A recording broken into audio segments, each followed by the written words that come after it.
Nežno naletava sneg, pa tudi dovolj osko je, da smo se malo stisnili, ampak prosim za trenutek vaše pozornosti, kajti zdaj se bo zgodil in lahko rečemo tudi kar zgodovinski dogodek. Namreč NK Maribor bo še enkrat več dokazal, da gre za dejansko največji klub Slovenije, ki orje ledino na mnogih področjih in danes bo še eno od teh. Namreč danes bomo priča otvoritvi in to slavnostni vijolične bajte. To je prva trgovina z navijaškimi artikli v Sloveniji. Pravzaprav ni kluba, ki bi imel tako trgovino in na to smo seveda še posebej ponosni. Seveda bomo po protokolu najprej dali besedo predsedniku NK Maribora, gospod Drago Covtar. Izvolite.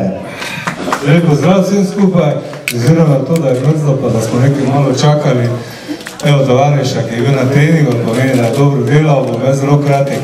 Ker smo se v Mariboru odločili, da ne bomo razprodajali pik, pač nekaj moramo prodajati, zato smo si izmislili to trgovino, v kateri se lahko kupite navijaške rekvizite, drese, majice, vse tisto, kar spada seveda v tej folklor.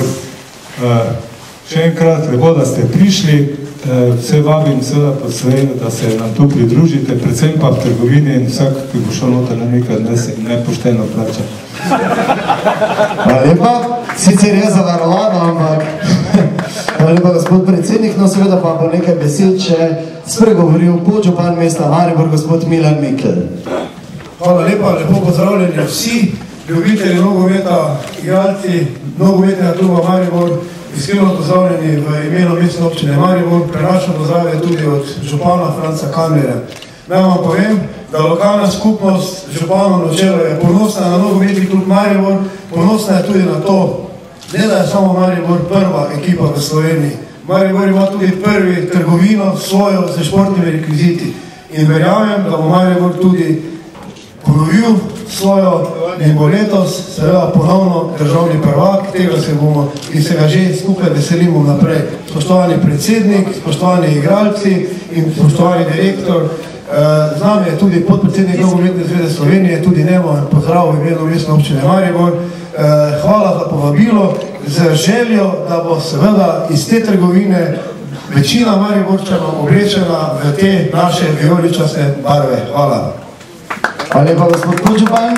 Tako, zdaj pa, jaz mislim, nima več smisla zavračevati, gospod kapetan, glede na to, kako mu je krenilo v pomladanskem delu, res gospod kapetan, in pa seveda gospod predsednik, prosim, če slavnostno prereže ta trak in če se obrneta malo proti fotografom. Evo ga. Tako se lepo smejita.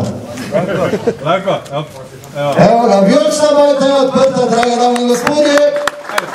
Vabljeni, da stopite, pogledate in kot je rekel predsednika. Nekako smo prepričani, da zraven športnega dela in prepoznavnost enega kluba in rečem kar tak, da rečemo velikega slovenskega kluba, največjega kluba sodi en kamenček mozaika, ki tvori neko slika kluba, tudi ena trgovina. Torej, odločili smo se za svojo lastno trgovino z našimi izdelki. Trenutno je preko 100 raznoraznih izdelkov NK Maribora na voljo. Seveda bomo pa te zadeve po potrebi, po željah tudi seveda potem dograjevali, nadgrajevali in seveda poskušali tudi ponudbo adekvatno povečevati. No, zdaj to služenje je tako zelo relativna zadeva. Še enkrat ponavljam, ta trgovina mislim, da sodi k enemu takšnemu klubu, kot smo mi seveda zraven. Trgovina je postavljena dejansko, kot vidite, strogo v centru, sicer malo zamaknjena, ampak dve glavne poti pešcovni vodita tukaj mimo, to je ta Slovenska ulica pa ulica 10. oktobra in jaz mislim, da bo rade volje kdo noter tudi zavil in upam, da bo to dalo tudi en pridih mogoče oživljanja tega dela.